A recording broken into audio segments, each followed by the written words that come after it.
Welcome back, everybody. This is Parker Hurley. Been going through all the teams in the NFL, highlighting their offseason needs, going through their 2025 regular season. We're on to the ninth pick. Already did 8 teams so far, so we're on to the Kansas City Chiefs here. Going to be different because I had typically gone through 5 offseason questions that I wrote, but I just realized that the Chiefs and the Eagles I did not write offseason questions for. I guess I don't know why, because they both were in the Super Bowl. I decided not to do that for them. Or I just decided to skip out on time or something. But either way, I'll kind of just go through their roster and maybe highlight a few things that stood out to me roster wise, and then see if it affects their decisions moving forward. So Patrick Mahomes, not like there's anything questionable about Mahomes, but I still think he was a good quarterback last season. And I think just between injuries on the offensive line, issues around the offensive line, both the receivers, Rashee Rice misses the first 6 games. Xavier Worthy gets a shoulder injury the first week of the season. Now Travis Kelce's 36 years old and he's your best player. Your left tackle goes missing for a little bit of the season. Your right tackle's having the worst year of his career. Then towards the end of the season, both of those guys get hurt. Your first plan at left tackle gets hurt immediately. Then, your right tackle goes down. And now you're on tackle, 4 and 5 on that side. And just none of your receivers are really hitting. So, and then, Isaiah Pacheco's hurt, and Kareem Hunt's your best, running back. And then your defense is giving up untimely leads and things like that. So it's not like Mahomes was scotch free. His turnover worthy play was higher than it's ever been typically. And he still wasn't, it seemed like he was pressing was the biggest thing that I would say, is that it seemed like, especially pushing the ball down the field to guys like Tyquan Thornton, to where he just felt like that was his best option, because he didn't trust the options that he had to move the football consistently. So he was trying to just get splash plays, and it just wasn't hitting for them. So that's where I stand with them. They are going to need a backup quarterback. Gardner Minshew, off of an injury, I don't think they're going to run it back with him after how things ended there. So Kareem Hunt led their team in rushing, and I don't even know if he's going to be, signed to an NFL team by July. He's an older back. He doesn't have much burst or speed. He really was only successful because he was getting a lot of goal line carries in a Chiefs offense. He had some moments of talent, but they were just waiting for Isaiah Pacheco to get healthy, and he tore his patellar tendon. So I don't think Hunt will be back. Pacheco is the biggest question between them, because he's coming off of his injury, but he's a free agent this year. And then you look at their running back room, and Brashad Smith, in the chances that they had to give Brashard Smith the ball, I understand he's a rookie, but they seem to treat him more like he's a gadget player and a third down pass catcher than an actual running back. So they really don't have running backs on their rosters. Do you trust Pacheco coming off of an injury and a bad season? Now he's a free agent. You want to re-sign him? Wouldn't you look for maybe a better option at running back than that? I know a lot of people have tied it's early, but Love from Notre Dame to them. So that'll be interesting to see, because they still have other needs. And you wonder, are they a team that, because you have Mahomes, you can waste the 9th pick on a running back, or are they, this team has needs and now they have one opportunity to get a stud player. Are they really going to take a running back for Patrick Mahomes? So moving on to wide receiver, like I said, with Rice suspended. And then I think the one thing you have to think about with Rice is that a lot of the work that he gets is schemed up behind the line of scrimmage, or shot plays that are created to get him the ball in space, on especially crossing routes and things like that, where it's designed to get him the ball. When he has the ball in his hands, he's great. Can he beat man coverage by himself to create separation? No. He's reliant on things to create for him. So he's a good receiver, but he's kind of one of those aided by his role in quarterback play and things like that. So they would really like somebody else to be like that dominant X receiver that takes that press coverage and allows those cushion easy slot targets for Rashee Rice. But it's currently not happening with anyone else. And then Rice can't just simply, win on his own. So that's a big issue. Worthy had a big step back, but when you look at his peripherals in his rookie season, a lot of it was kind of just catching big plays here and there, and it wasn't as consistent or efficient. And then it kind of all just came back around, obviously starting with his injury. So now through 2 seasons, he's at 1.4 yards per route run, which isn't very good for a first round pick at this stage in his career. Jalen Royals hasn't done anything. Juju Smith-Schuster and Hollywood Brown are both free agents. I think they both proved last season. Like I said, Tyquan Thornton was better than both of them. If there's any free agent they should bring back, it's him. So those two are gone. Like I said, you're looking at Worthy's a little bit limited, Rice is a little bit limited. You wanted to see both of them take big steps when they were healthy this year, and it didn't happen. So now the Chiefs, I think, are potentially in need for a wide receiver. Travis Kelce is 36 years old. It just seems like he's going to marry Taylor Swift and retire and all of those things.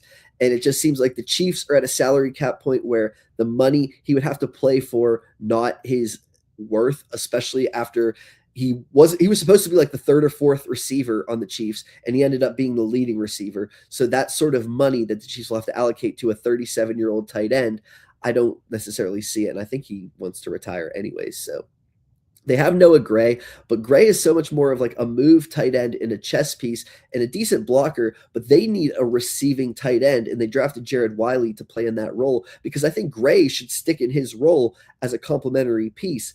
They need a receiving tight end, and I don't know if Wiley proved that during his rookie season. So you could argue the tight end is a need for the Kansas City Chiefs, and that's what I'm going back to, is that yes, running back is a need, but you could argue a lot of things are needs on the Chiefs right now.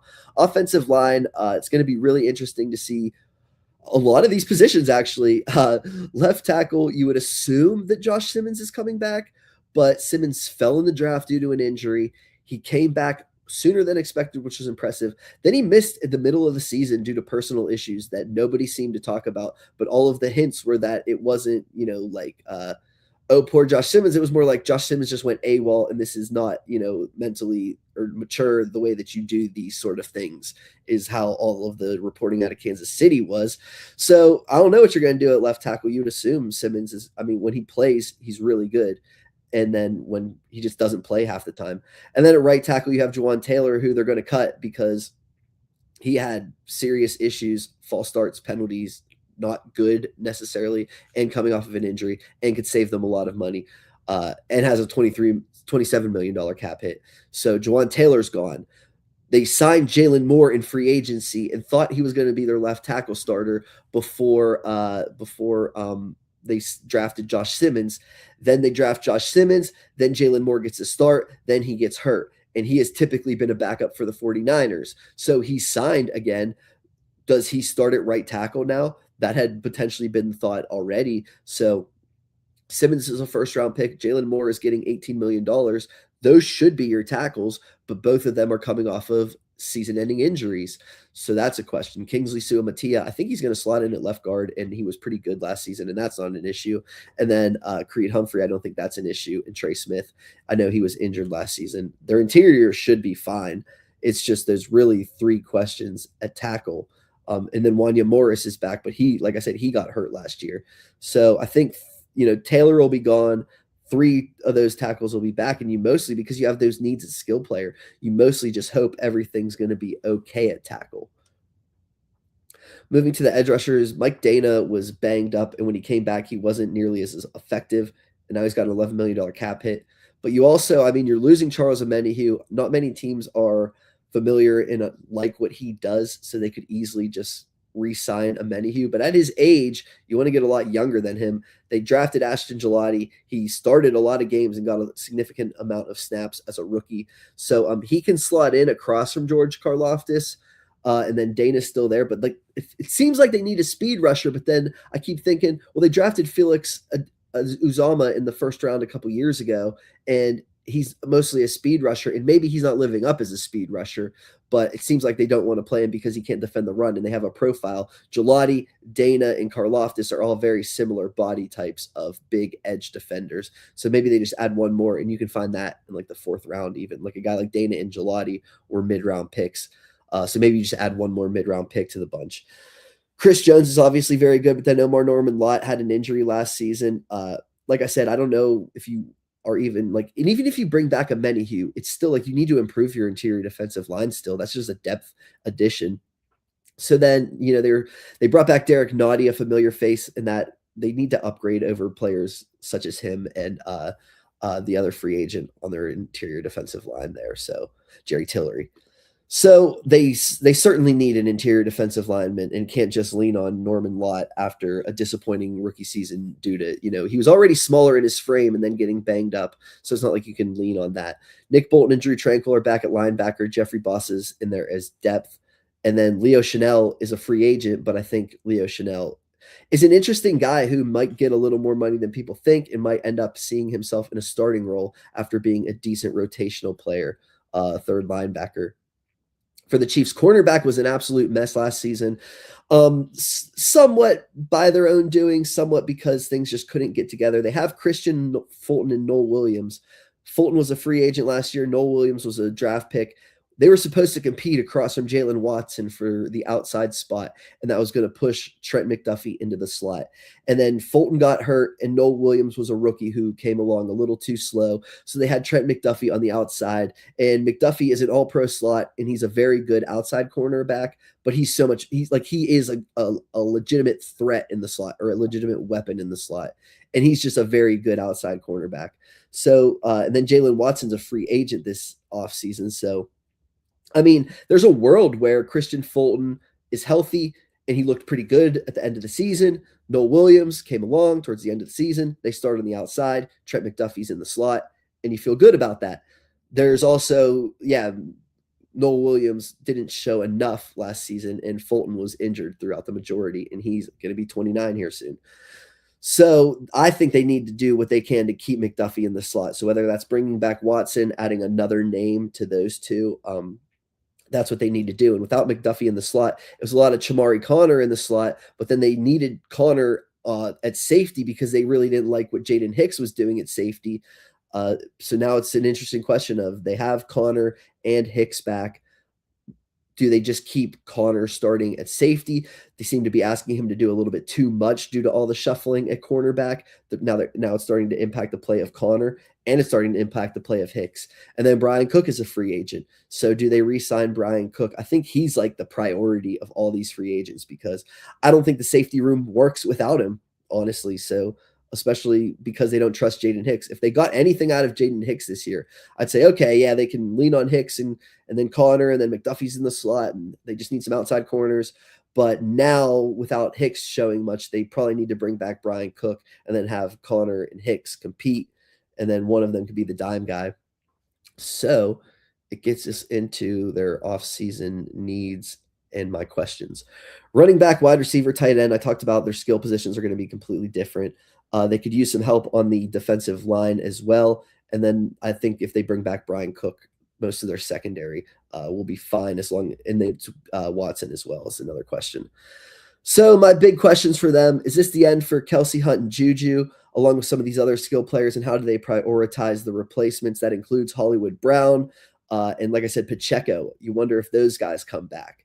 And then, like I said, how do they prioritize it? Is it that they take a running back really high, or do they say this thing functions because of the tight end position? We need to go out and get a big name tight end. We've been swinging at draft picks and they haven't developed quick enough. We need to do something. So that'll be interesting.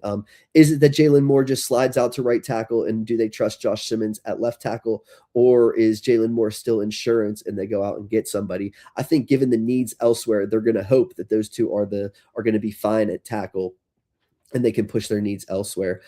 Can they get McDuffie back into the slot? Are they going to let Jalen Watson go? Because they have Noel Williams and Christian Fulton on the outside, it could be really interesting. Are they going to get McDuffie to stay in the slot? Do they add another outside cornerback? Because I think McDuffie's best in the slot. Or do they think that he's good on the outside and they add things that signify that he's going to have another season on the outside? I think that would be a mistake. Where does Chamari Connor end up playing? Does the signing of Brian Cook impact that? I think, like I said, they're going to sign Brian Cook. I think Jaden Hicks has been a disappointment. So does that, and then, like I said, McDuffie kind of impacts Chamari Connor. Then can they replace Omenihu, Tillery, and Naughty? They have needs on their defensive line, and even Omenihu is, like I said, one of those guys that can play edge and defensive line. So, and slide into the interior. So whether it is just another Gelati type of player that they can rotate in, or that's how they replace Omenihu, Or if they get, maybe there's a nice interior defensive lineman here at 9 that they could take that really steps in there and, helps Chris Jones age out or age a little bit easier. So those are my big questions for the Kansas City Chiefs. Now we have questions for them, so that's a little bit better. I'm Parker Hurley. I'll be back tomorrow with the 10th overall pick, and we'll talk to you guys then. So have a good week.